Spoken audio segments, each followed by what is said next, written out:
trial or to join a class action suit. Instead, these clauses force you to settle claims through arbitration. The Legal Examiner on November 17, 2015 explains that in these mandatory, binding arbitration hearings, there is no judge, jury, or right to an appeal. Unfortunately, these mandatory arbitration clauses have become common across employment and consumer contracts, including those user agreements we mindlessly click through, such as Netflix, Amazon, eBay, and DirecTV. This is particularly problematic because Reuters of November 19, 2015 asserts that not only does arbitration overwhelmingly favor corporations over consumers, but class action suits and public disclosure rights also named in these contracts are our best tools to force companies to stop exploiting employees and consumers. Moreover, this privatization of justice is shockingly widespread. This fall, the New York Times published a three-part investigation examining over 25,000 cases of arbitration since 2010, finding widespread patterns of corporate abuse. NPR on November 12, 2015 observes these clauses affect everything, ranging from our use of Snapchat, rental cars, and student loans, to cell phone contracts, employment contracts, and credit card agreements, contracts we have to sign to function in today's society. Essentially, we are left with no choice. Either don't purchase essential products or take a job, or agree to arbitration. To put an end to this legal limitation that prevents us from challenging abusive corporate practices, we will examine the problems, causes, and solutions to what William G. Young, a federal judge appointed by President Reagan, told the New York Times of October 31st, 2015, is among the most profound shifts in our legal history. Deborah Pierce told the New York Times of November 1st, 2015, during her hearings to protest sex discrimination at work, her former employer withheld evidence, but her arbitrator did nothing to assist her. Arbitration clauses lead to two problems. They allow businesses to bully consumers, and preventing class action suits stifles needed reforms.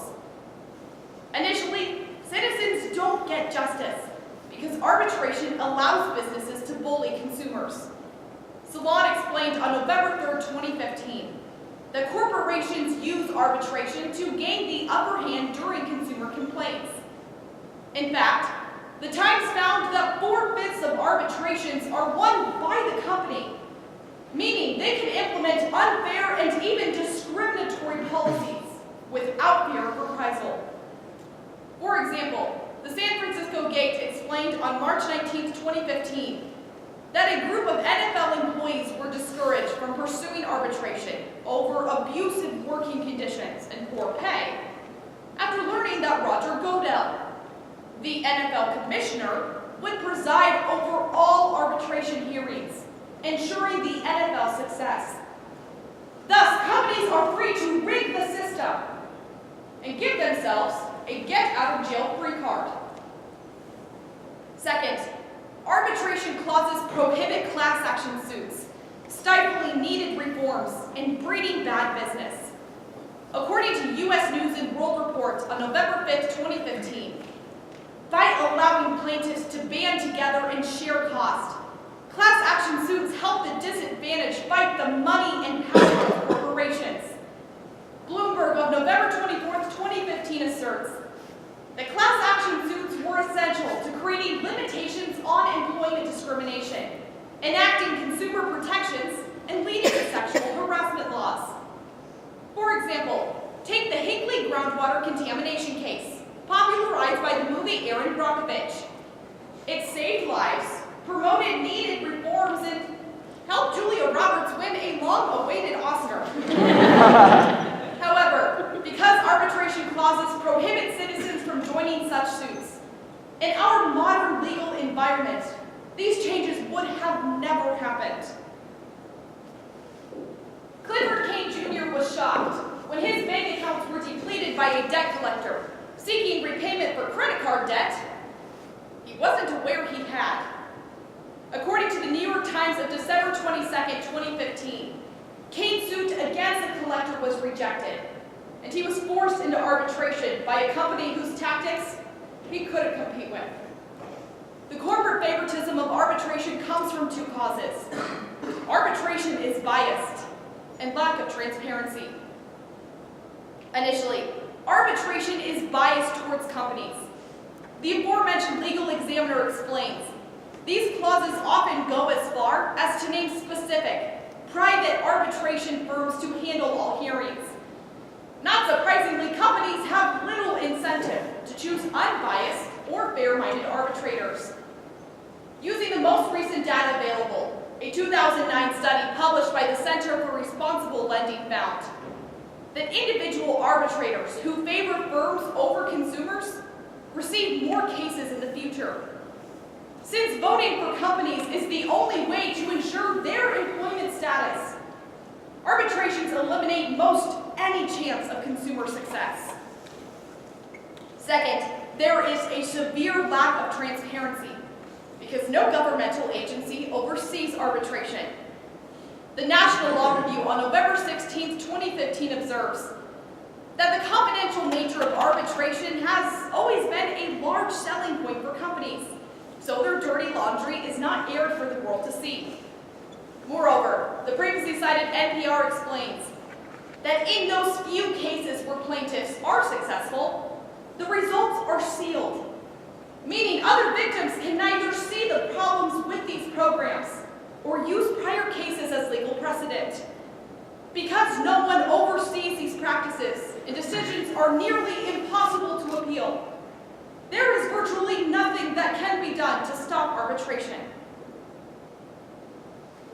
I wrote this speech using Microsoft Word, meaning I had agreed to binding arbitration in the event that Microsoft ever stole or misrepresented my ideas. Solutions to fight this growing concern can be found on governmental and personal levels.